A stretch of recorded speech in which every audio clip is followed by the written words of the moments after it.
If you have ever felt like talent alone should be enough to build a thriving photography business, but somehow you are still hitting roadblocks, then you are going to love today's episode. I am joined by the incredible Karen Williams. She is a creative director, a photo editor, and an industry insider who has worked with household name brands we all know and love. Brands like Netflix, Airbnb, Wired Magazine, AARP, and Masterclass. Over the past 15 years, Karen has sat squarely on the other side of the table, the one where the decisions get made, the budgets get approved, and the photographers get hired or not. And now she has taken all of that insider knowledge and demystified it in her new book, The Photo Hustle, an insider's guide on how to book clients, get paid, and master the business of photography. I read this book and it is right up my alley. It's smart, straight talking, and exactly the kind of resource I wish I'd had earlier in my career. In our conversation, Karen pulls back the curtain on everything from portfolios and pricing to gatekeeping and grit. And while her experience is rooted in the commercial and editorial world, I want to be really clear. This episode is for every photographer because the systems, strategies, and mindset shifts that she shares apply whether you are shooting national campaigns or a family session right down the street. So without further ado, let's cue the intro music and dive in with Karen Williams. Welcome to This Can't Be That Hard.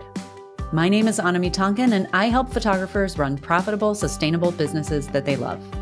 Each week on the podcast, I cover simple, actionable strategies and systems that photographers at every level of experience can use to earn more money in a more sustainable way. Running a photography business doesn't have to be that hard.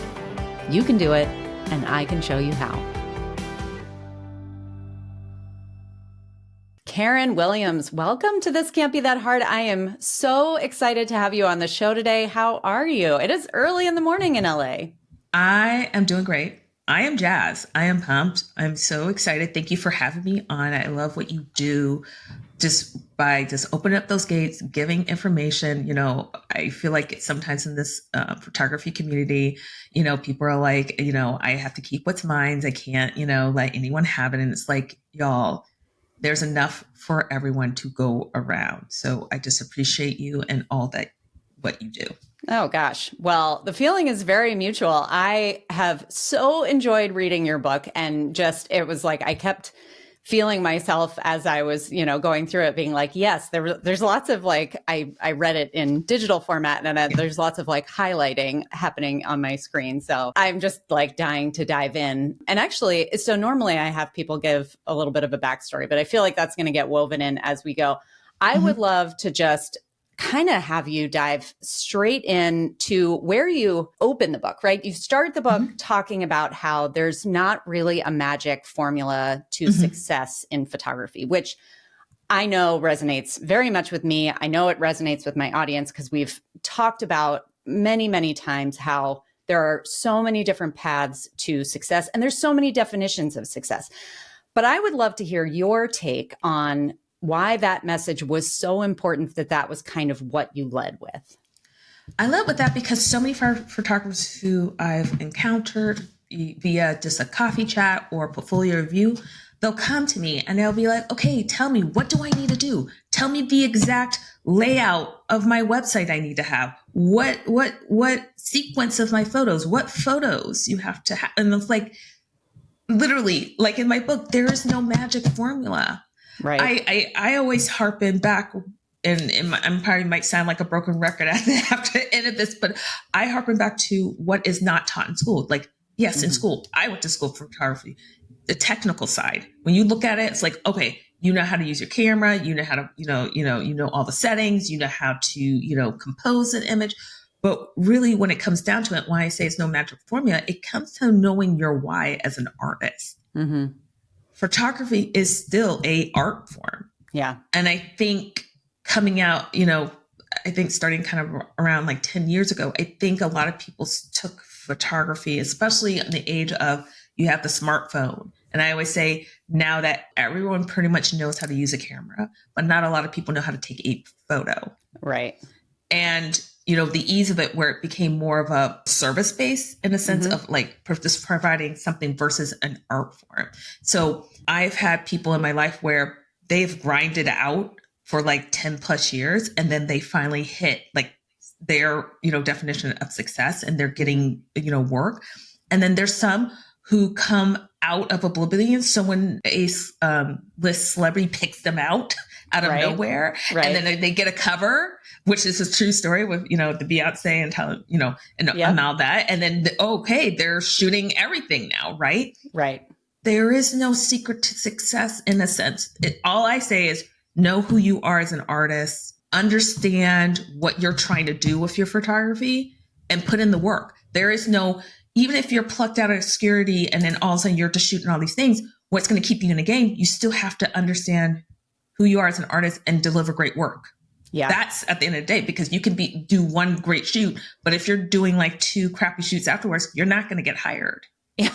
So I always have to emphasize, again, what is success for you? Because a lot of photographers are like, okay, I'm looking to the left, I'm looking to right. This person, no. It's not about them. It's about you. Yeah. And I would always tell them that portfolio views, or when they ask my advice of like, how should I arrange my photos? Like, I'm always saying, I'm coming from my personal experience. Every person who looks at your work is going to have a different experience and have a different opinion. But that's why you should know your why and know who you are as an artist. So you know what to filter in and what to filter out. It might happen immediately and it might take you a while. Yeah. But don't quit there. And that's why I say photography is not for the faint. No. Photography is not like, oh, I'm going to be making like $10,000. Like you can, but then I'd be like, do you know your finances? And like, I'm here in California. Okay. $10,000. Okay. Half of that's taxes. Yeah, sure. Right now. Okay. So I'm down to 5,000. Then expenses that weren't covered for the shoot. If you have an agent, 20% comes out, and all of a sudden $10,000 can be like, okay, I just made $1,200 on this shoot. Right. Is that enough for you to survive? Right. For sure. Knowing your numbers, because it is so easy to get caught up, especially actually when people start throwing around numbers like, oh, I'm a 6-figure photographer, or I, made this amount. It's like, great. Can we open up your books and look at all of it and see, first of all, is that even profitable for you? Second of all, like, how does that show up? How is that breaking down? I just feel like we can talk numbers all day long, and I'm happy to talk numbers, but I want to talk about all of them if we're going to talk about it, not just the sexy ones. And I want to say, I rolled my eyes a little bit because when they say 6-figure, I want to know, and when you're selling that to all these like photographers, I'm like, what's your talent level? Yeah. Because a lot of people are like, I want to charge $10,000. And I always say, and I think I say in the book, like, is your portfolio showing me that you're worth you're worth $10,000? If you have like broken links and things ain't looking good, like you have one good picture, but then the rest are like, what? Like, that's what always rolls my eyes when you say that, when they're selling this dream, and it's like, it's more complex. It's more, not complex, nuance. Yes. With that of like getting 6 figures. And like you said, what is that? After taxes, after all the expenses, you're getting that 6 figures. Yeah. It's so true. In the book, one of your mantras that you talk about is like, presentation is everything. And you tell that story about the guy that you hired who had Jay-Z in his portfolio. Like, he had obviously been, as you say, sort of like plucked from the masses and got given this like great opportunity. I don't know how he got that job, but he had this very compelling online presence, but then not so much the delivery. I would love for you to tell that story, just since, not everybody who's listening to this will have already read it or heard it. And then we'll kind of dig into that a little bit more. So I was just like a newly, plucked, photo editor director. And so at the time, my kind of like mantra at that time for me, I wanted to work with new photographers. I've been in an industry where they were just working, and this is pre George Floyd. So I was in an industry that were working for pretty much the same 5 white male photographers everywhere. They had to shoot in a certain place. And so I made it my mission when I was kind of lead of a photo department, was like, okay, I want to try, like, not saying I'm still working with the same people they're working with, but I wanted to make sure I'm opening up opportunities. So, again, I want to give everyone a chance. Like, you never know. So I'm looking again, naively, like, okay, the website looks a little dated, but I'm like, okay, you have kind of like the portfolio, the celebs, the portraits that we're looking for this shoot. Right. So, and again, this is why I say in the book, okay, presentation is only 90%. 10% is you got to deliver, and that's how you're going to continue, to get work. So I gave him a chance, got a shoot, and it was a disaster show. And I didn't know what I didn't know, right? I was just new. I was new at the thing. Now, I know better. I know how to vet better. Right. And so when I'm on set and then the photographer brought a friend, a wife, I don't know. It was just this person that this person knew. And I had to talk to them. I couldn't even talk to him. He's like, talk to this person, then they'll talk to me. And I'm like, that was the part that really and blew then my the lights mind. this person brought, I was like, these doesn't look like, soft, like they're just light bulbs. Oh, wow. And then you're going off of tropes. And then, so that was a very eye-opening learning experience. And what I tell photographers is why people on our side can be hesitant to hire new people, because if you do not do a good job, again, we didn't have the budget to do a reshoot. We had to do some design magic to make it presentable. Yeah. And people were disappointed. And so that, people kind of looked at me differently in a sense of, can we trust your judgment? Right. On who you're, choosing. So a lot of then if you have a bad shoot, and again, obviously you can have a bad shoot and it's not your fault and it's like Mother Nature and it's just circumstances you can't control. But if it's something where the photographer basically overpromised and underdeliver, I'm not going to be working with you again. And that's what people just don't, they're just like, no. And then I don't use broken trust. Right. And so for me, that was a big learning lesson. Now, again, it did make me hesitant to want to hire new people, but I continue to push through and be like, okay, not everyone is going to be that photographer. Right. But it does pause and make sure now I vet. And then I go to my circle of other photo, creatives and hey, have you worked with this photographer? Sure. Have you, getting all kind of information. So that's why I always say also in the book, your reputation follows you. Yeah. Yeah, totally. Well, and one of the things I talk about how there's kind of 3 systems in really any business, but certainly in any photography business, where it's you've got your marketing system where you're getting clients, you've got your sales system where you're turning those leads into paying clients, and then you've got your delivery system, right? When you follow through. And I always say you have to work backward. If that follow through isn't there, and if it doesn't make good on the promise that you're selling up front, you're worse off than you were before you had any inquiries, because now you've broken trust, you've got, bad reviews, whatever. So I feel like that story is a perfect illustration of that, where it's great, you got this good photo shoot, but then you're not able to show up and recreate that for whoever your new client is. That just set you back however many years. If that person then was being hired for another shoot or, interviewing for another job and they called you, then they would lose that. And to note that the creative field is getting smaller and smaller. Right. So therefore it's you might be going to someone else, but they're like, oh, I know you, or you move to that new, position that you're oh, I'm eyeing to work here. And they remember that, And again, people get, and I always say, one bad experience with one, creative or, with the company and stuff. Again, I've seen it where, okay, then they have success other places and then no one has a problem with them. It's just knowing that that person's going to have that experience. And if people ask them about it, they're going to tell you the truth. They're going to tell the truth and be like, hey, for me, my kind of philosophy is I'm not going to tell you not to work with the person, but I can say, here's, unless it was something completely horrendous and no, stay away. But it's I say, this is just my experience. You might want to watch out for this, this, and this. Right. And then the other person could have, because they watched out for this and this to, make sure that didn't happen, could be a great experience. So I always say, kind of in the blacklist, it's one person, might not want to work with you, but, again, they may, the photographer may have different experience for other places and they love you. Right. Yeah.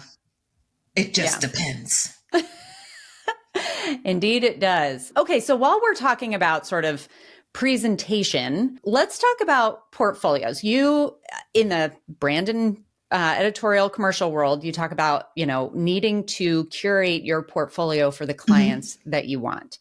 Most of the people listening, we have a lot of brand photographers, not necessarily tons of commercial photographers. Certainly, I imagine there are some people interested in getting into that. But I think that this is kind of a juicy topic to talk about in any case, no matter who your intended audience is. How would you advise a portrait photographer, a wedding photographer, whatever? How would you sort of recommend going about curating your portfolio in a strategic way? Okay. So again, like sounding like a broken record, and this is going to be, I always say the unsexy part, knowing your why of understanding what you want to ultimately do with your photography. Who are those brands or places or clients you want to be shooting for? So for example, maybe I want to shoot high-end luxe, and that can go for portraiture, weddings or brand photography. I'm just going to go brand photography for companies just for this example's sake. Sure. So, okay, I want to, and then what with what niche, you kind of have to figure out kind of like, okay, is it, high-end fashion, photography, food, still life, conceptual, what is that? And really go deep and start research and then looking at the companies, because Chanel is going to be different from Walmart. It's not good or bad, but again, Walmart, it's more accessible lifestyle versus Chanel, where that is like the 1% and that is like high end, right, and luxe. And so they're going to be wanting to look at your portfolio, like those creative directors and art directors and photo, people are going to be looking for different things in your portfolio. Go then look, list out those companies or places or whatever you want to shoot and start doing a visual audit of like, what are they putting out there? I always say, here's another tip. Look at photographers doing what you ultimately want to do and shooting the brands, the people that you want to be doing. Look at their website.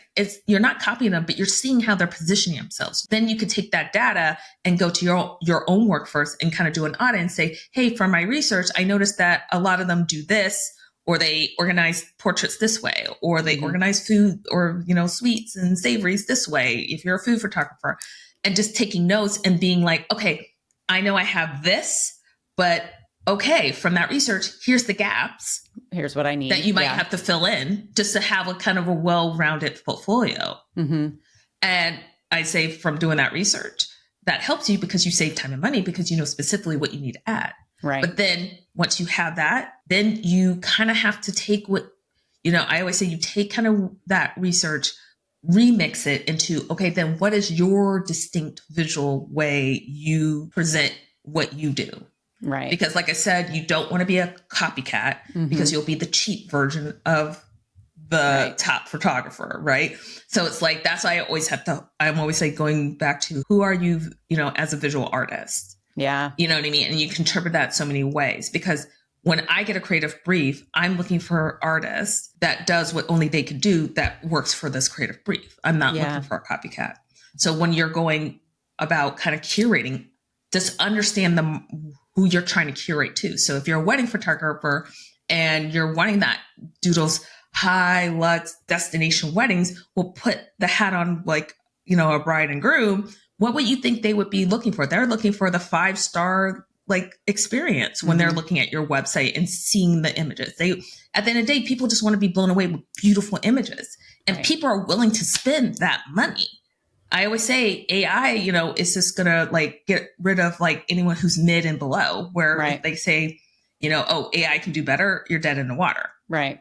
People still want that premium experience. There's something that, requires, I always say creativity is connected to the human brain, Absolutely. that can't be replicated, and they're your vision. So I kind of like, when you're curating, just understand who you're trying to curate to and making sure you have the items. Like if you're a food photographer and you want to shoot for Taco Bell, but you don't got no tacos, or you'd be surprised. I was working with someone and they were like, okay, so it was like, okay, I see your burgers. Where's tacos? Like the person's going to want to see Mexican food or something to see you can do it, because it's all about social proof. Right. Of you can do it and being consistent. So understand who you're trying to curate and what they would be wanting to see to show social proof that you could do it and do it consistently and not have to worry if you can do it or not.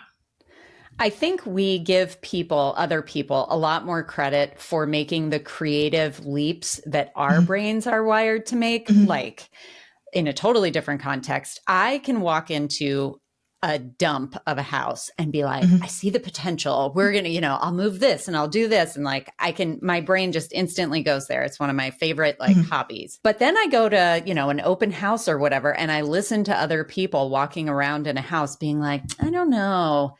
I just hate this shade of green on the wall or whatever. And I'm like, painting this room would take like $40 in an afternoon. No big deal. But, people can't necessarily see beyond it. And so I love that, that you're not just saying, show what you want to shoot. You're very much saying like, yeah, sure, make that checklist, but be as literal in that as you can. Like people need every bit of evidence that you can give them what they specifically are looking for. Kind of piggyback off of that. Like when you're presenting to brands, or even just like if you're a wedding for like to a couple, there's other stakeholders that are going to be involved that are not going to be visual, inclined as you. Yes. And I always say, like, on my side of working with brands and editorial, I'm like, editors or writers. It's like, not saying they don't understand what photography is, but sometimes these are people like, hey, I found this on Google. I found the Mona Lisa on, Google search. Can we use this for a cover? Like you laugh, but it's like, no, do you want to be sued by the Louvre or something, licensing? Or like, here's something from iStock, recreate that. And I'm like, we can do better, So I always say it's like, you have to make it literal, like you were saying, literally part, because they're going to be people that you're going to come across. They'll be like, I just want to see a boy holding a red ball. I don't want to see a black and white, interpretation. I don't want to see a, conceptual, like, boy, red ball, no, I want to see a boy holding a red ball. Right. And they understand like, oh, you can do it. Yeah. Well, and to translate that, your creative director versus your editor, I would say, so I'm a family photographer, and I would say, 95% of the time I'm thinking about women and because women are most of the people who hire me. They're the people who reach out. However, if they happen to have a partner who is a man who is not that into photography and not that into family photos, how is my portfolio on my website when, mom is like, come on, let's do this. I think it's going to be great. Which photos is she showing him that get him excited? Like, exactly. And I have to be thinking about all of that. So yeah, no, it's a great point. You talk about knowing your why, knowing your worth, like these sort of ideas come up in the book. They come up a lot in my community too, especially for portrait photographers who struggle with pricing and sort of self-advocacy. Talk a little bit about what that looks like in practice in the brand and commercial world. Okay. This is like the most hot topic, and I hate when I have to give this answer, but like I said in the book, there's no magic number. Right. And this is where this is why I did a whole chapter about knowing your finances. First, understand your finances of you're running a business. I always say your starting point, and then times it like by 2 or something or whatever. And I always say, I'm not a tax or financial expert. So you go to someone, right? Because everyone, who is a professional, because everyone's, situation is different. Yeah. But I always say, understand like, okay, what is that number you cannot go below? Where it's like, I'm breaking even, right? Then you start there, and then you like, okay, I'm going to multiply that by 2 or something, or whatever that percentage is. And I always say, start with that starting rate. Again, this is so nuanced because, again, sometimes like photographers who are newer, there's some people who have that talent right off the gate. And it's like, okay, I see it in your portfolio. I see the value. I see the consistency. And this is where it gets, like I say, very nuanced, because art is very subjective. Maybe I don't like it, but someone else likes it and they're willing to pay $1 trillion for it, Right. And so this is why you kind of have to know kind of your audience and who you're trying to sell to, because in the branding world, we're looking for consistency. We're looking for like someone, not saying, and this could be newer, or someone who's been there in the industry for like 20 plus years, but it always comes down to that portfolio.